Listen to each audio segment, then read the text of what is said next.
it's just I gotta watch other stuff because once I leave like the track and field practice, I really don't. What a plot twist. To hear that from someone who's trying to make his way to the top is a bit ironic. Well, if Noah Lyles could be as loud and noisy about stuff as he wanted, who's to say Fred Kerley has to do things differently, right? As a matter of fact, Curley took a swipe at several sprint stars like himself, if he is actually considered one. For one, he had things to say about American teammate Noah Lyles. Appearing on the Ready, Set, Go podcast, Curley was asked about his thoughts on running 1 versus 1 against his fellow American sprinter in a 150-meter race, and if he would entertain the idea. Of course, Curley was quick to respond. Many of you are most likely aware of the fact that Lyles has the faster time in the 150 at 14.41, but Curley apparently isn't buying the time as legitimate. They gave him that time, but anyways, you know what it is. Fred quipped. Speaking with Justin Gatlin and Rodney Green, the former sprinters did not expect Curley to give that response. Curley then puffed out his chest and referred to himself in the third person. Well, it's Fred you're talking to. Much like Lyles, Fred Kerley is never one to hold back what's on his mind.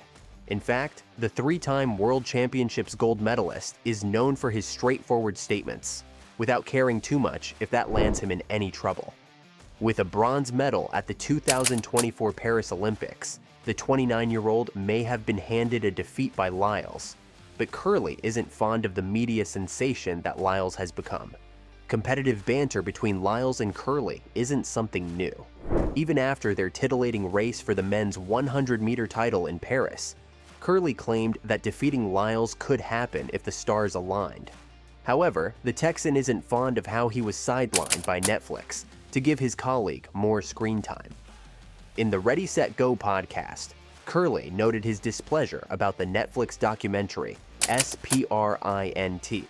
When host Rodney Green asked the Olympian how he felt about the documentary, Fred frowned to assert his dislike of the portrayal of track by Netflix. "It really ain't show us how they really film us," Curley stated flatly.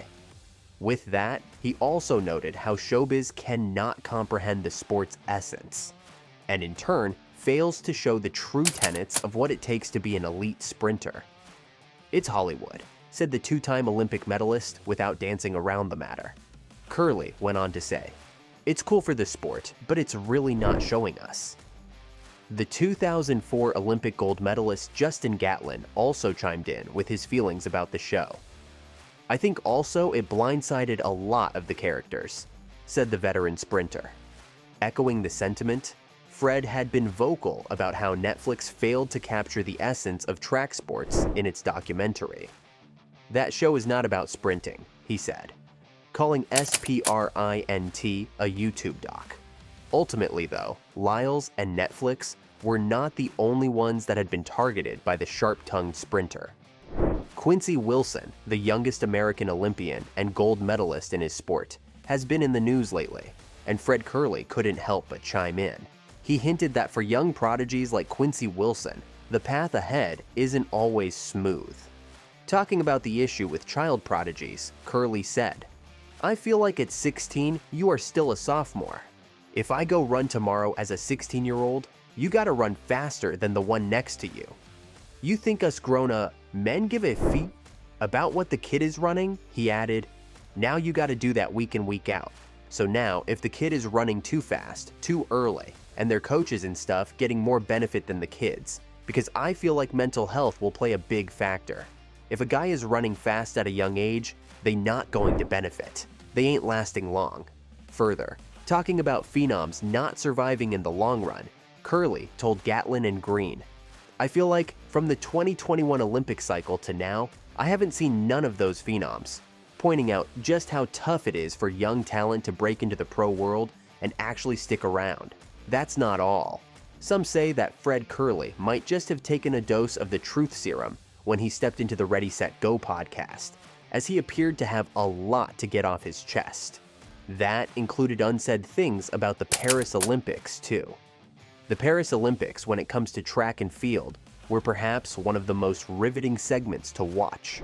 And the most riveting of them all was the 100-meter race, as Sprint in Season 1 puts it.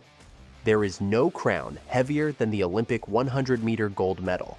Fred Kerley was one of the people racing to grab that crown.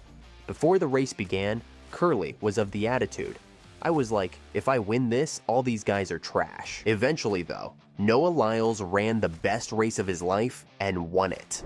This left Curley to settle for bronze. He claimed that the race was lost even before it even began. At least that's what he apparently thought. On the day of the finals, as some of the fastest men stood at the starting line, the race did not begin on time.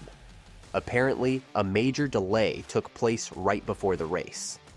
The reason was that an intrusion on the field had to be managed. Long story short, it was the longest Olympic delay in history, and that was the beginning of the downfall. The delay took a big toll on Curley's performance. If you go watch that race, I gave that race up when I got up. If you go look at that race, I was killing them, and once I got my transition, I stepped a step backward and then tried to run again. I lost that race, but you live and you learn, said Fred Kerley.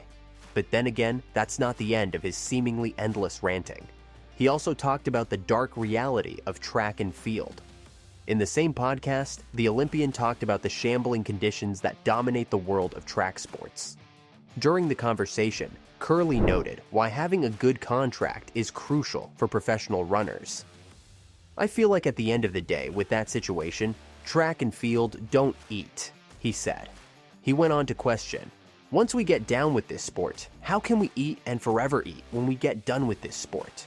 With that, Fred Kerley also mentioned that the absence of a central body that represents the well-being of the athletes makes things difficult for the stars to assert their rights. We don't got no union or none of that. When we get done with this sport, most of us get left. He highlighted the harrowing life that awaits most track runners after they hang up their spikes for good. His frustration was highlighted further. Yeah, we got all these medals and stuff, but these medals don't mean nothing. I feel like that a lot of people at the top just eat while we are a slave to this sport, Curley fumed. He went on to remind everyone how things actually should be. The people at the top really can't make no money without us. Regardless of his feelings about the sport and his rivals though, Fred Kerley has lofty goals. The American sprinter remains steadfast in his quest to rewrite history by breaking Usain Bolt's 100-meter world record. Despite setbacks earlier this year, the 2022 world champion continues to radiate confidence. World record next time I touch the 100-meter, he said in a previous tweet. Take a look at what other athletes plan on doing.